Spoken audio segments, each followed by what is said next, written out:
Welcome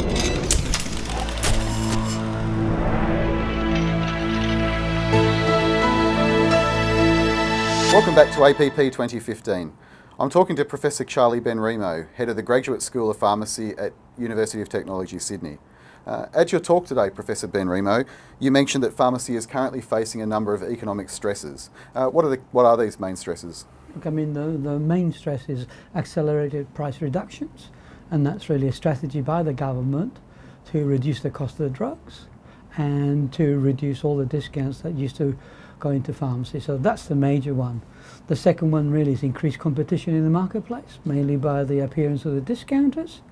And I think the whole retail market is also coming under economic stress. So if you put all those things together, I think we've got a storm in terms of economic pressure on community pharmacy nowadays that we haven't seen previously. And it's obviously vital for pharmacies to come up with tools to combat those stresses then. We have to look at how we're going to make the whole of the community pharmacy structure viable. That's the first thing. And then obviously individual pharmacies. So we can't really carry on doing business as before and expect the level of income as we've had previously. Your talk, you were referring to the importance of focusing on professional services as a way, as a frontline tool of combating these economic stresses. And one that you mentioned was diabetes prevalence and the role pharmacy can play in combating the growing prevalence of diabetes in the community.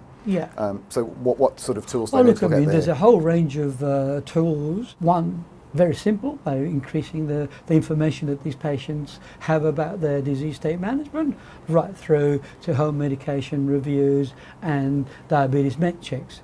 So it's a matter of how you incorporate those tools and that education into your usual practice. It's getting the business model right to introduce these tools. Well, it's more than actually getting the business model right. I mean, the business model we have at the moment is a pretty good business model in terms of the community pharmacy because they're still viable. Right. But it's looking at the minutiae of that business, like increasing your staff levels, looking at where you're going to focus your business.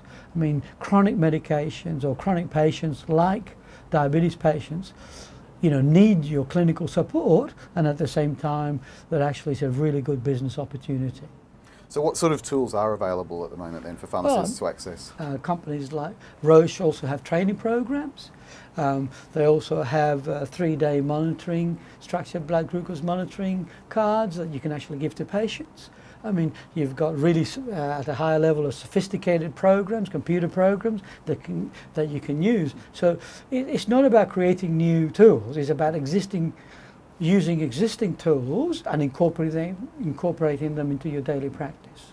And is there evidence that these do work to actually help the patient? Oh yeah. I mean, there's enough research to drown you in terms of showing that if pharmacists get involved with chronic medications or with patients with chronic diseases who are taking chronic medications, in virtually every disease state, including diabetes, that we've got really positive impacts. And this is not about spending hours and hours with the patients.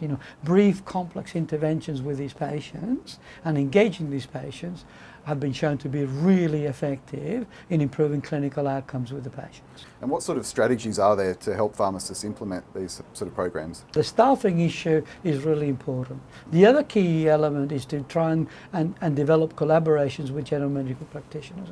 And although people have some difficulty in doing that, I think that's another key factor. There's also, there's techniques that we can use to then incorporate those practices into just the usual business. Right. And are there examples that you've got, have you seen pharmacies that have incorporated these well? There's even pharmacies now becoming diabetes educators and providing diabetic education under that scheme within pharmacies. So there's not many examples, but there are some very, very good examples. So it's about making yourself a hub for diabetes services. That's correct, because these patients, apart from medications, will need many other products and services. For example, they'll need OTC, they need eye checks, they'll need foot checks. Actually you could even get into diabetes food. So it's a whole variety of services that one can provide for these patients. So basically, to summarise, it's a chance to improve clinical outcomes, but also to improve business outcomes for your pharmacy.